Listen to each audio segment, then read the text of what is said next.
Bonjour à tous, c'est Marie du blog Celle qui ose et aujourd'hui je suis ravie de vous retrouver dans une vidéo spéciale dans laquelle je vais vous donner 3 conseils pour débuter votre blog. On commence tout de suite. Alors, le premier conseil que je voudrais vous donner, c'est de prendre votre temps pour trouver un sujet qui vous plaise vraiment. Pourquoi ce conseil? Tout simplement parce que à partir du moment où vous allez créer votre blog et si vous voulez en faire quelque chose qui va vous rapporter de l'argent, donc si vous voulez le monétiser pour en vivre, il va falloir que vous vous consacriez vraiment pleinement à ce projet-là. Il va falloir que vous y consacriez du temps, de l'argent, parce que créer un blog, même si les coûts sont réduits par rapport au lancement d'un projet classique, vous en avez quand même. Vous avez notamment l'hébergement, éventuellement un thème, peut-être des coûts annexes pour avoir un logiciel de messagerie. Donc il y a quand même quelques frais annexes qui viennent s'ajouter, donc ça peut nécessiter de l'argent, donc du temps, de l'argent et de l'énergie. Donc, si vous n'êtes pas absolument certaine du sujet, si vous n'êtes pas passionné par ce que vous allez écrire, eh ben, vous n'allez pas tenir dans la durée tout simplement. C'est quelque chose qui va vous motiver au début et sur lequel vous allez petit à petit perdre de l'énergie et vous allez vous essouffler. Or, ce n'est pas du tout le but. Si vous voulez réussir dans le blogging, il faut avoir conscience que ça prend du temps, que ça ne va pas se faire du jour au lendemain. Et quand je dis du temps, c'est-à-dire plusieurs mois, voire peut-être même 1 an, 2 ans, avant que votre blog soit remarqué, qu'il génère du trafic et que vous puissiez commencer à générer de l'argent avec.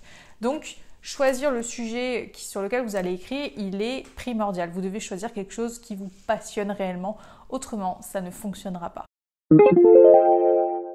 On passe au conseil numéro 2 et c'est de trouver tout de suite du temps pour pouvoir vous consacrer à la rédaction de votre blog. Alors quand je dis rédaction, c'est pas que la rédaction, il y a aussi la partie création si c'est vous qui vous en chargez. Autrement, il faudra engager quelqu'un pour le créer. Mais dans un premier temps, généralement, quand on commence un projet, on a envie un petit peu de tout faire soi-même. Donc, il va falloir pour cela que vous trouviez du temps. Vous avez probablement peut-être même déjà un emploi, une activité rémunérée pour laquelle vous êtes déjà mobilisé chaque jour. Donc, il va falloir que vous trouviez un petit créneau de temps supplémentaire dans votre emploi du temps à caler. Et pour cela, il va falloir peut-être faire des sacrifices. Vous allez peut-être devoir laisser tomber la gym le soir avec les copines, les apéros et toutes les sorties entre amis. En tout cas, une chose est sûre, vous devez tout de suite prévoir dans votre emploi du temps des créneaux horaires pour vous consacrer à votre travail sur le blog parce que si vous pensez que vous ferez ça une fois quand vous aurez du temps, vous verrez que ça va passer à la trappe et finalement que les semaines vont passer, les jours et vous n'allez rien créer. Non seulement c'est contre-productif, mais en plus c'est très démoralisant.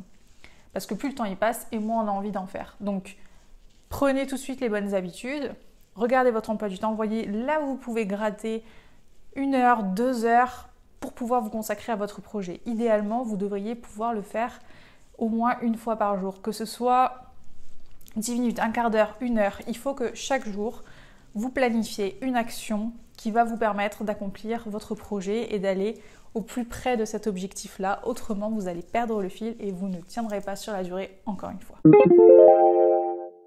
On passe au conseil numéro 3 et c'est le dernier et c'est de créer un planning éditorial. Alors, pourquoi je vous donne ce conseil? Parce que moi-même étant blogueuse, il y a pas mal de fois où je sais que j'ai des articles à écrire et où là tout de suite, j'ai pas forcément d'idées. J'en ai plein quand je fais X ou Y choses à côté, je les ai dans ma tête, je les note pas et une fois que je suis devant mon ordinateur, je sais pas exactement sur quoi écrire ou j'ai pas forcément d'inspiration ou j'ai oublié ce sur quoi je voulais écrire.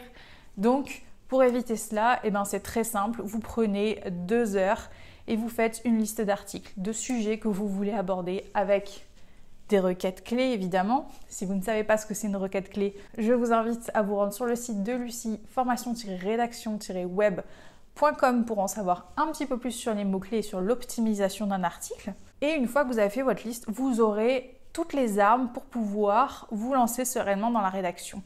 1, 2 fois par semaine, essayez d'en écrire le plus possible parce que plus vous aurez d'avance et plus vous serez à l'aise ensuite sur la planification. On arrive déjà à la fin de cette vidéo, j'espère qu'elle vous aura intéressé. N'hésitez pas à me laisser vos commentaires et à mettre un petit pouce en l'air si cette vidéo vous a plu. Je vous remercie d'avoir regardé cette vidéo et je vous dis à très vite pour une prochaine. Ciao!